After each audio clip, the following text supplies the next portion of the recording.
Welcome to the recording of the webinar titled What the New Vegetation Management Laws Mean for Managing Mulga in South West Queensland. This webinar was presented on the 16th of July by Seamus Batstone from the Department of Natural Resources, Mines and Energy. This is part 8 in a series of short recordings from this webinar, and it is the recording of the questions and answers. We got a couple of questions from some carbon guys about how this affects carbon sales. It generally doesn't affect people who are sequestering carbon. The only time it might affect you is if you're on freehold land and you didn't get a PMAV and some of that area is now category C. So where it's regulated vegetation, often those carbon offsets can't apply. So the bulk of it's totally unaffected. But yeah, just if someone hasn't got a PMAV, they may be affected as far as carbon sequestration goes, if they want to put a carbon scheme on their property. Now, the flip side of that is that there has been a fund announced by the Minister for Natural Resources, Mines and Energy. So I see that in some material released by Anna Palaszczuk, and it's around a $500 million fund for restoring ecosystems.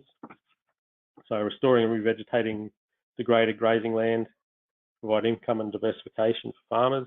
I also see that they formalised more arrangements around landholders who want to enter into carbon funds getting access to imagery and help from the department in doing that. So obviously they're fairly keen to assist landholders who want to go into those carbon funds.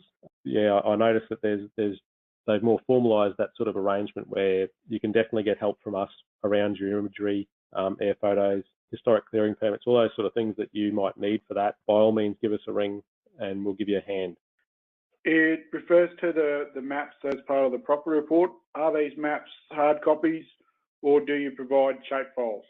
So the maps that you get as part of that property report will be in a PDF format, a hard copy.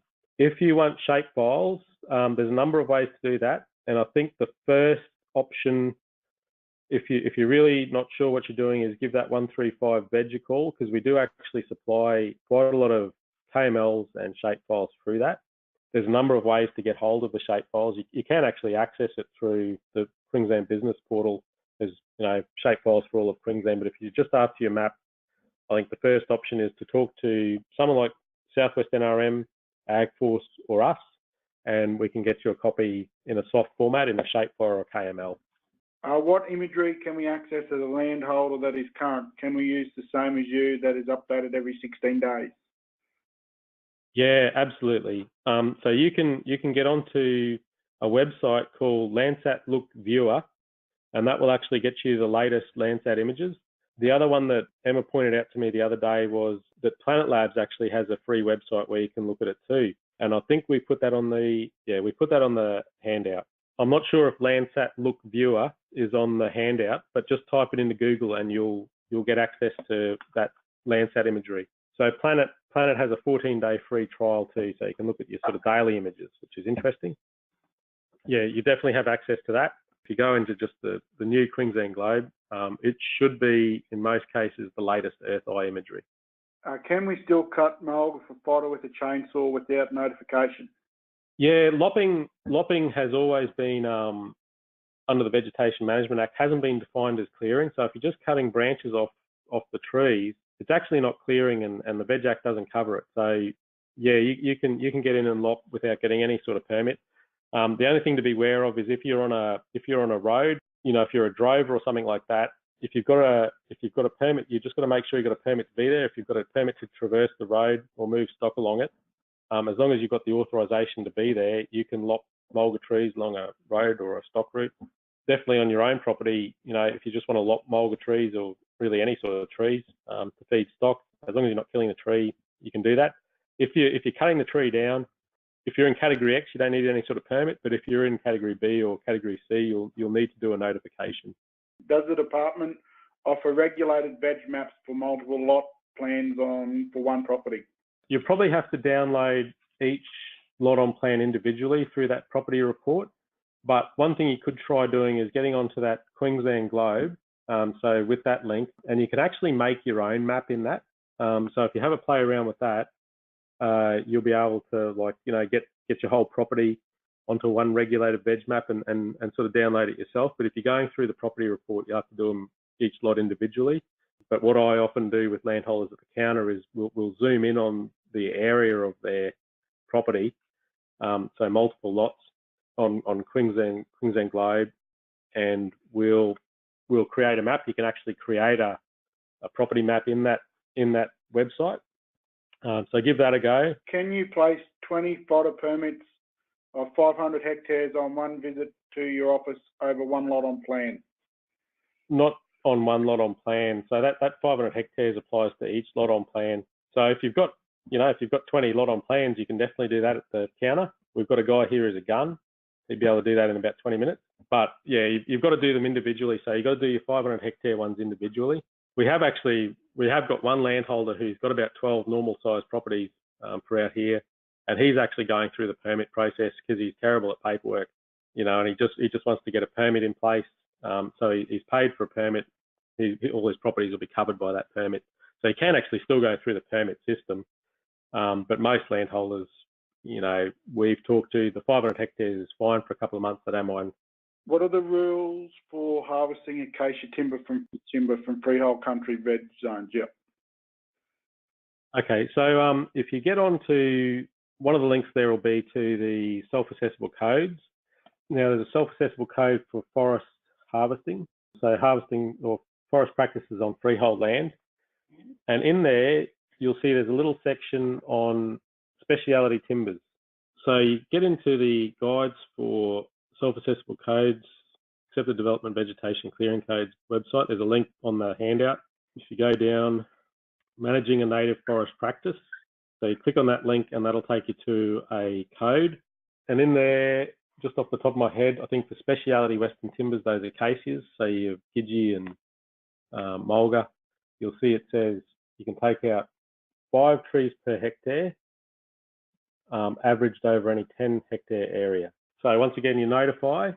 Does the new legislation allow for the clearing of woody weeds, e.g. hotbush, sandalwoods and shrubs? Where they're native plants, the Vegetation Management Act covers it, and what you might be doing is managing thickened vegetation. So those ones sound like native woody shrubs. So you probably have to go under the Managing Thickened Vegetation permit if you want to do them. Obviously, Cat X, you don't need to worry about it. Cat C, have a look at the Cat C code. It still allows some managing thickened vegetation. So if you're in Cat C, Cat B, you will have to probably get a managing thickened vegetation permit or an encroachment one if it's a grassland. So also have a look at the encroachment code as well, just in case you are on a grassland. But yeah, essentially you're probably going to need to get a permit to do that, I'd say. But in terms of non-native plants, so the partheniums, lantanas, those sort of things, there is no fee for a permit if you do have to get a permit, but there's a self-assessable code that covers most of the stuff that people want to do. So once again, it's free just to notify and go ahead and do those activities for managing weeds. If what you're planning to do is outside of the scope of that accepted development clearing code, you would need to get a permit, but the permit will be free. Are you allowed to fodder harvest any other species, or is it only mulga? No, there's actually a list of species. So if you pull open that fodder code, you'll see there's actually a list of them. Yeah, so there's umbrella mulga and I think leopardwood's in there. Yeah, there's a bunch of species in there. Just open up that code and have a look at the species and just make sure the one you're wanting to do is in there. Once again, obviously with lopping it doesn't matter, but with actually clearing for fodder harvesting, you have to have one of those fodder species.